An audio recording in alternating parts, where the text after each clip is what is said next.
pleasure to introduce Marshall Kilgore, our next speaker. Marshall has a lot of accomplishments, so I have to write them down. Marshall's a dedicated human rights advocate committed to empowering underserved and marginalized communities in Michigan. He earned his Bachelor's of Arts in Political Science from Western Michigan University, where he was honored with the Tim Hartgram Memorial Prize for his advocacy efforts in promoting a sustainable environment, global peace, equal rights, and fair wages. Marshall has demonstrated his commitment to civic engagement through various roles, including serving as deputy field organizer for Governor Gretchen Whitmer's campaign in 2018. Most recently, he held the position of Community Relations Director for Kyra Harris-Bolden during her 2022 campaign for the Michigan Supreme Court. Kyra Harris-Bolden made history and became the first Black woman to serve as a justice of the Michigan Supreme Court. Marshall made significant contributions to nonprofit organizations dedicated to environmental justice, LGBTQ+ rights, and tackling homelessness alongside his political efforts. He currently holds the position of City Commissioner for the 3rd Ward of Grand Rapids, where he has made history as both the youngest and the first openly LGBTQ+ individual to serve in that capacity. Welcome, Marshall.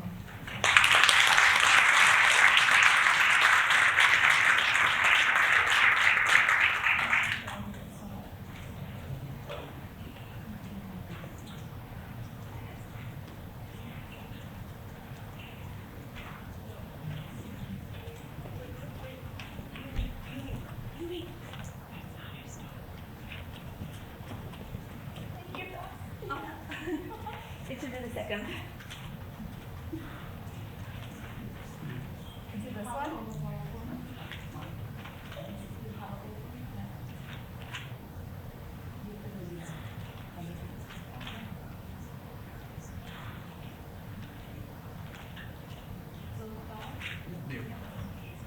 Can you all hear me?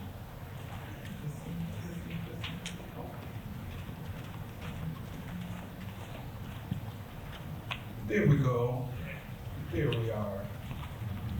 Thankfully, I've been able to use a lot of microphones in service. There we go. How are you all doing? Doing okay? I see a lot of friendly faces. It's so nice to see you all. So thank you so much for being here. I may want the little clicker. What's there? Clicker? Okay, there we go. So thank you all so much, and thank you for that warm introduction, and thank you all for being here today. I'm truly honored to be in a space with such passionate change makers. I'm especially excited to be back at the annual Climate Change Education Solutions Summit here at GDSU. I've spoken about environmental justice at past summits, so I'm so happy to be back. It's always a joy to return to this incredible community. I believe that GDSU continues to be a place where bold ideas and real solutions come together, and I'm grateful to be a part of it once again. In my role on the movement building team at the Michigan Environmental Council, I and my life work has been centered on advocating for frontline communities that are often overlooked communities, those who are often left out of environmental decision making, but are most impacted by its consequences. What we'll discuss here today helps us continue that work, building knowledge, power, and momentum together. And before we dive in, quick plug, if your organization isn't connected with the Michigan Environmental Council, now is the time. We need you in this fight, and we're stronger when we fight together. So I'm truly happy to be here with you all, and let's dig in. So the power to protect our planet lives in our communities and local leaders. It's time to rise, act, and lead the change. That's what I'm hoping. You don't have to hang on to every fact or slide that I share today, but that is the thing that I'm hopeful that you all will take away from my chat with you. I always say these are chats when I'm up here because lecturing isn't as fun. So I'll just be chatting with you. So, we'll be, let's see here. So climate change may feel local, but solutions are often hyper-local. Cities control the systems that drive emissions, buildings, zoning, transportation, energy, and more importantly, we hold the public's trust. And that gives us this really unique power. And what I'm going to talk today to you all about is that urgent responsibility that we have to act, which is what we did through the City of Grand Rapids. Many of you all were a part of our Climate Action and Adaptation Plan. And that's what we'll be talking about today. So I just want to give you all an overview of that plan, talk about some of the challenges that we faced with the plan, what we learned from those challenges, and how we can move forward as a community. So if you all aren't all Grand Rapidians or super familiar with our beautiful city, we have close to 200,000 residents. It's a diverse and growing city. We do have a history of sustainability. Lots of folks were talking about things that are now on the national stage in Grand Rapids many decades ago. But there are also inequities in access and opportunity across racial and economic lines. So I proudly represent the south side of Grand Rapids. So that is, if you're familiar with Grand Rapids, from Wealthy Street all the way down to darn near Kentwood, 44th Street. And then the boundaries to the west are Jefferson, and then to the east, the municipalities, so all the way to East Paris. So it is a big, diverse ward. That is what that top screenshot is speaking to. One of the big reasons why I ran for office is there's this constant story that the third ward is being left behind. We can also support that by data. We were being left behind tens of millions of dollars in terms of both public and private investment, and with environmental investment, such as green space. We can quantify those, such as we have about a dozen less parks than the first and second ward. So those were things that really pushed me to run for elected office, because we need folks not only speaking directly to the challenges, but being innovative, being ambitious enough to take direct action on them.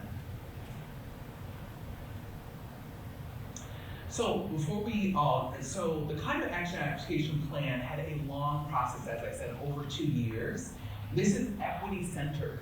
There is nothing wrong with directly speaking to our frontline communities. And when I say frontline, I mean our elderly neighbors. I mean our BIPOC neighbors. It was just Indigenous Peoples Day yesterday. We want to make sure those communities who have often been left behind are included and co-created with community. So I'll give you all just a quick overview here of the plan. So the goals are reduce our per capita GHG emissions by 62, or I'd say to round around 60% by 2030, and reach net zero by 2050. And these are based on our 2019 levels of emissions. Improve resilience in communities most vulnerable to climate change, so once again, those frontline communities. And align our climate action with equity, housing, transportation, and public health. You know, saying that environmentalism is just on this little island on its own is a fallacy. It is a common one that we have to continue to push all of our community to know that there is not one thing that you do that is not in tune with our environment and advocacy. So focus areas were energy systems, shifting to renewable energy and improving our energy storage, home and buildings, increase energy efficiency and electrify systems. We also had transportation again, expanding public transit. Any public transit nerds like myself in here? Woo. All right. Green infrastructure, plant more trees, create rain gardens, and reducing our flood risk. Food systems, supporting local food, reducing food waste, improving access to food, and climate resilience, preparing for heat waves, storms, flooding, the extreme weather that we can no longer hide from. We're feeling it, we're seeing it, especially within our frontline communities. There are serious climate risks that I'm sure we know of. We are seeing more 90-plus days, up to around 38 days per year. This is big, once again, for those frontline communities. heavier rainfall and more severe storms. Folks who are living within the third ward, who live in beautiful historic neighborhoods like mine, where our houses are hundreds of years old, they were not planning for these things, right? 1929, they were not having conferences like we were just yet about some of the dangers of this extreme weather. So let's go to implementation. There's around 197 actions across 16 goals and 32 strategies. The city plays multiple roles in this plan. So leader, convener, and advocate. Community voices shape the plan. I see some of those voices in the room with us today. These were residents, these were business owners and businesses, and local organizations. We're in the first phase of this plan. 20 priority actions were identified by the City Commission and are identified for near-term work. The challenges, cost. As you all may know, and may be a part of organizations who have been affected by cuts at both the state level, the federal level, cost, and the challenge here is, once again, I really pushed as an elected leader and as an advocate before I was elected. I worked with the West Michigan Environmental Action Council, so WEMEAC, and we pushed to talk about, we never ask about the price tag on things like, war in this nation. But when it comes to protecting our frontline communities, that's when we talk about money, money, money. We find it for everything else. We find it to support business.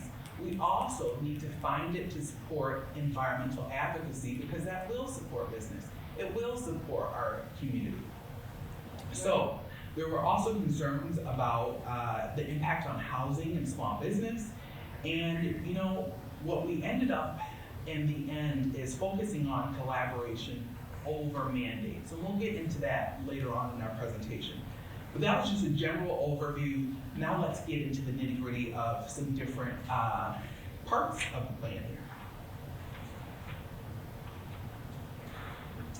And the bottom line is the CAP is not just a plan. It's a community plan for a greener, healthier, and more resilient city.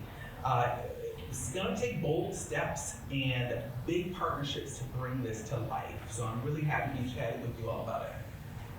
So once again, let's see who we are.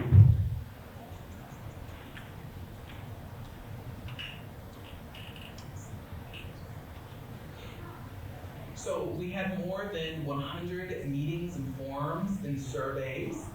Frontline and BIPOC communities were centered, youth and neighborhood input.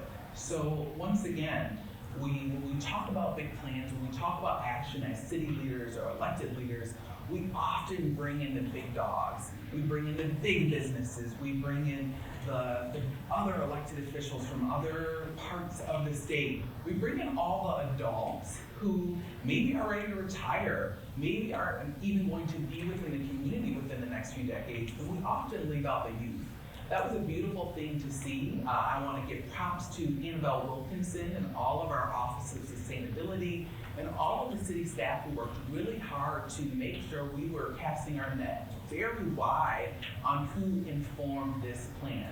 We wanted it to be informed by the community at large, not just the regular big dog players that usually are there at the decision-making table. And I also want to say with this plan, it's hefty, so please feel free to look it up online in completion to be able to flip through it yourself.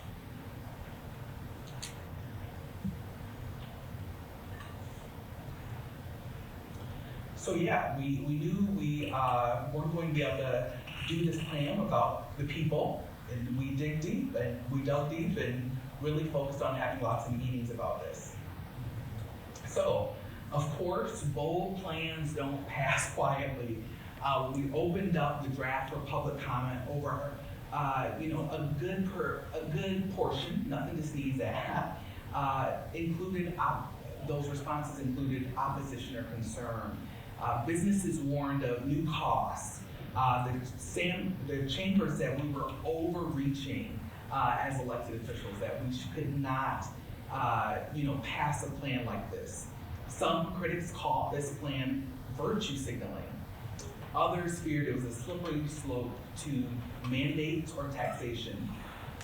And I will say, we took this seriously, but we also knew when you challenge entrenched systems, resistance is a part of the work.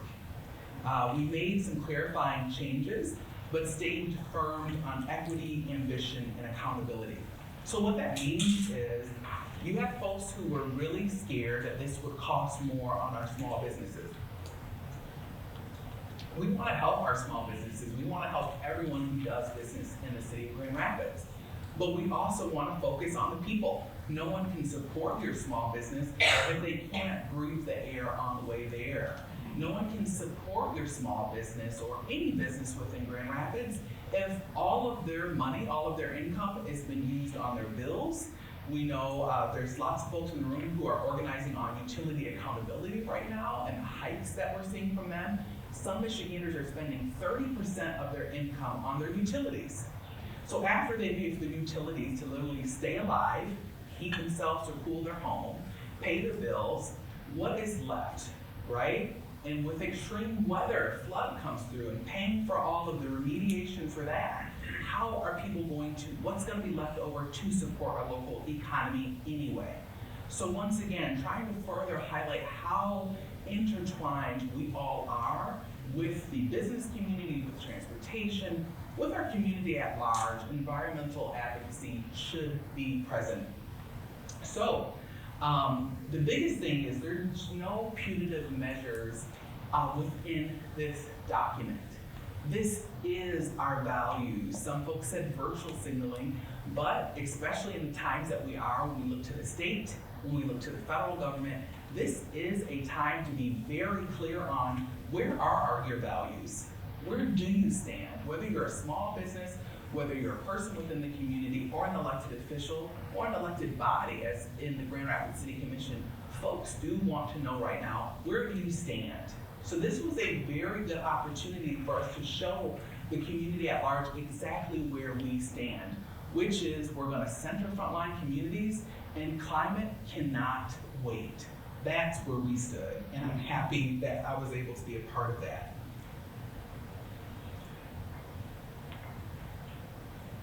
This is really good. We went over this quickly, but if you'd like to, this is a really good one to take a picture of if you want a quick snapshot of the plan. Once again, net zero emissions by 2035, 100% renewable energy by 2030. We've got 20 priority actions launched and targeted investment in vulnerable communities. That's really what I'm all about with this plan, is how can we help some of the most vulnerable in our community, and how will implementing this plan help them? Once again, like I said, this is a very well thought out plan. 16 goals, 32 strategies to get there. So these are major initiatives or services that must be completed in order to get to the goals, and 197 actions. And just a quick story of some of that pushback. You know, once again, you had all the big dogs. You had every DeVos, every Van Andel coming and signing on to this letter. We got this letter, and you're supposed to be shaking in your boots, right? I work for the people. I love my cowboy boots. I don't have them on today, but I'm easily shaking them. But you're supposed to shake in your boots over all these big dogs with all this money, all these wealthy people signing on and telling you how dare you want to help people. How dare you? 197 actions is too much. I want to be clear with you all. I think 197 is simply just the beginning. We have a lot of time to make up.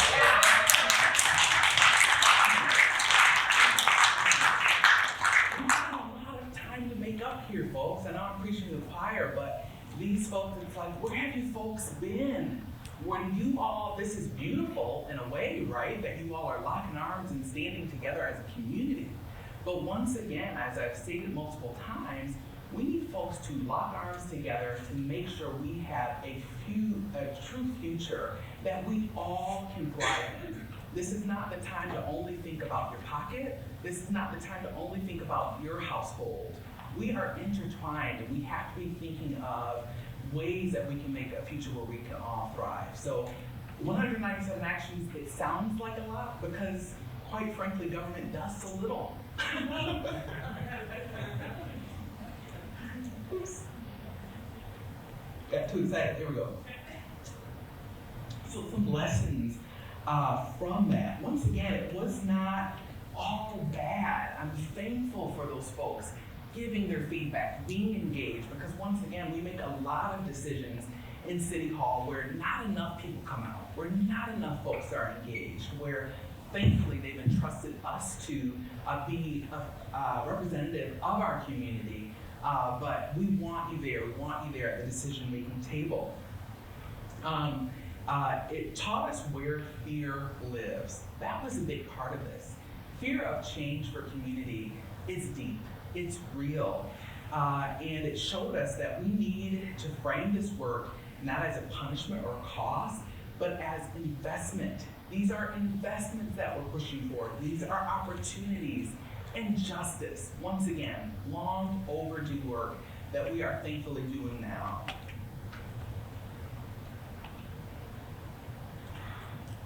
So, if we want a livable planet, we need strong cities.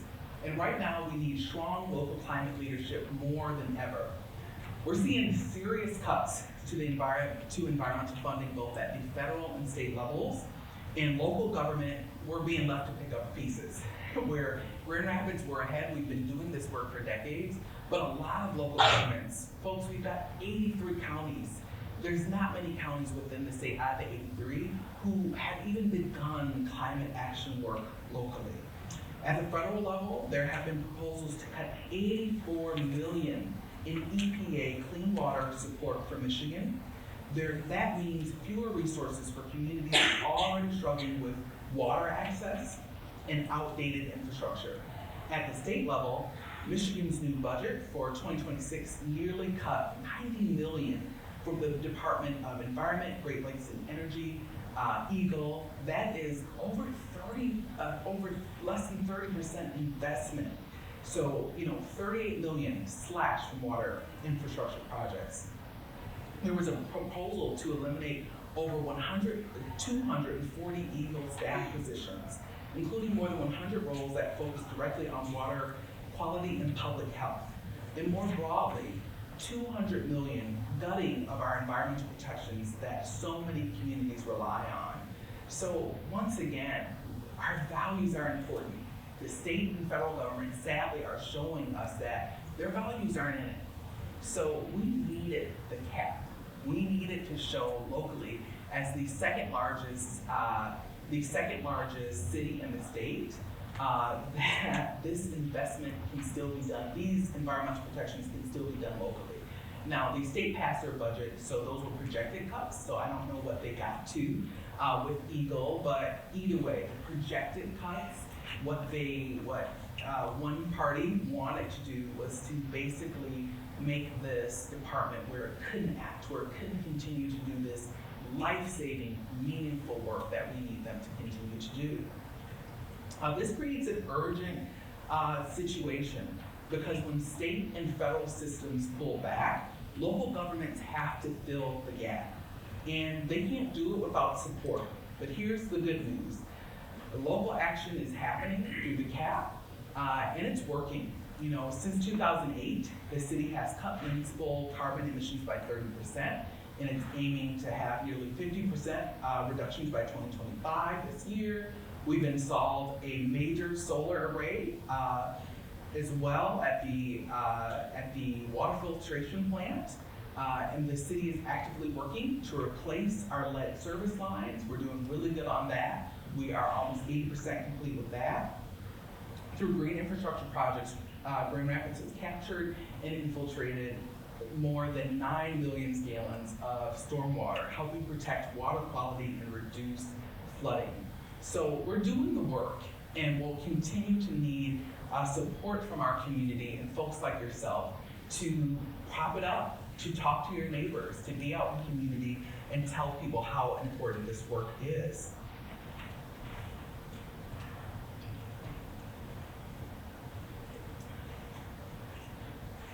Oops, that's the last one. Oops, previous, there we are.